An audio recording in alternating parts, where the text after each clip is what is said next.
everyone. Welcome to my ongoing series on how to set up and tune drums utilizing this lovely little Ludwig Breakbeats kit that I picked up.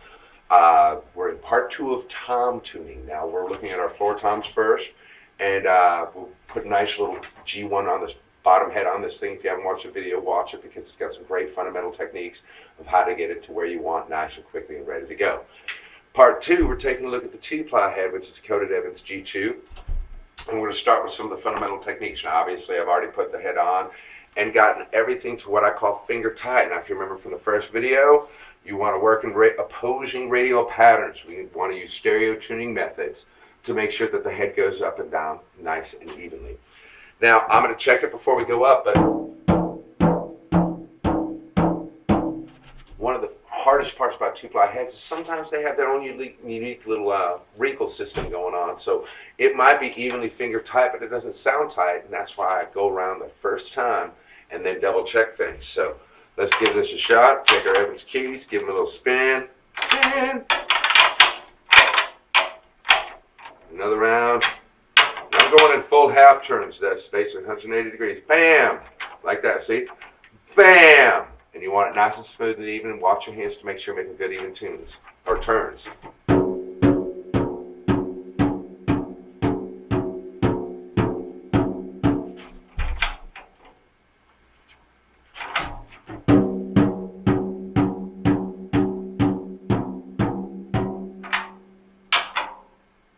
Now I can feel that these two are still a little bit looser than these other pairs, and of course they're lower in pitch, so we give them a little love. This one more so than the other one.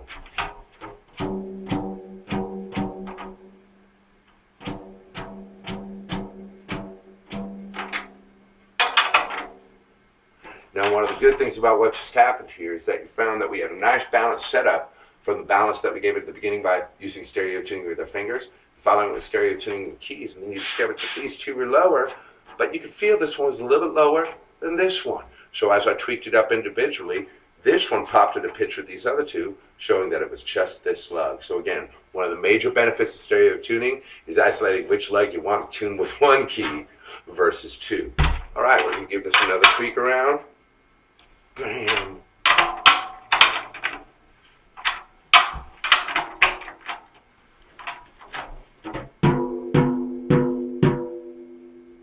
Now we have enough tension on there to be able to put the spoon gel center in.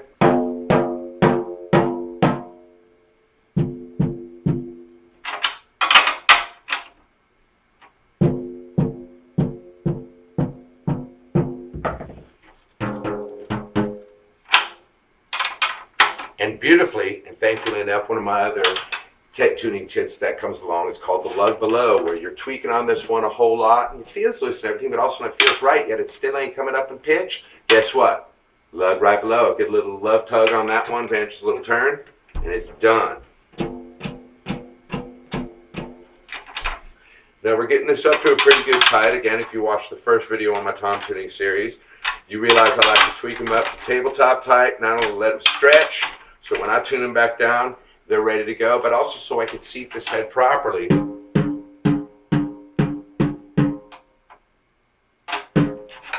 Without damaging the mylar. Now we got it up to a nice tabletop tightness, so I'm going to use some techniques, and we're going to run and gun on this one. Because the reality is sometimes you don't have time, sometimes you just got to change the head. You got to get her done. Again, using my palm technique where I grip the edge of the rim, push my palms down, palms down, palms down. You want to give it a good push and make a nice bearing edge impression in your mylar, or should I say an impression of the bearing edge in the mylar. Take two hands, right in the middle.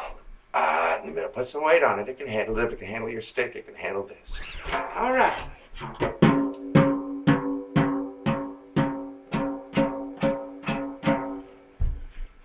Get the moon gel back in place for a double check of what really needs to be done, but I already know what needs to be done.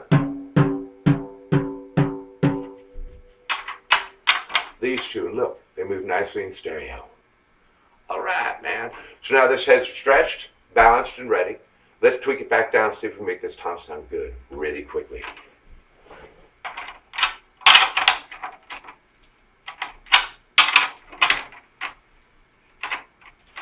Double check as we go down.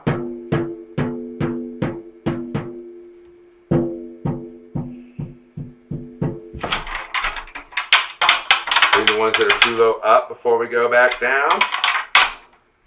Sometimes you'll see patterns develop in tuning, like you'll have things that just seem to make pitch patterns no matter how hard you try, like 2 are lower than the other 4. That can sometimes be an indication of a hoop issue, a head issue, or just, you know, that's what's happening today. The weather's going, you know what I mean?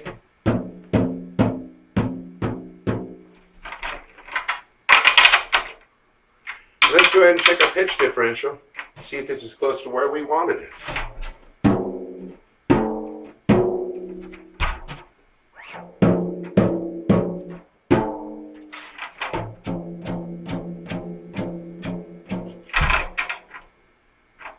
Oh, you can hear that thing singing.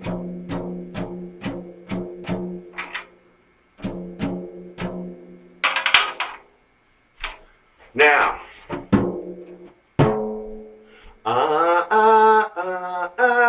we're going for a 4th. So let's take it down just a little bit more. Take it down a little bit more.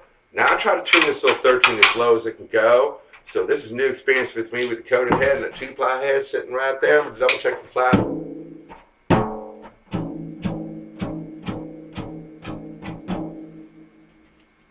Double check with the moon gel. Hear that high harmonic singing out right there. Bring her back down a little. Show that these 2 were a little bit low once that one was high and done.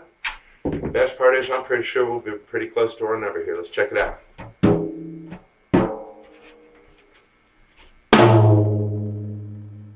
Solid.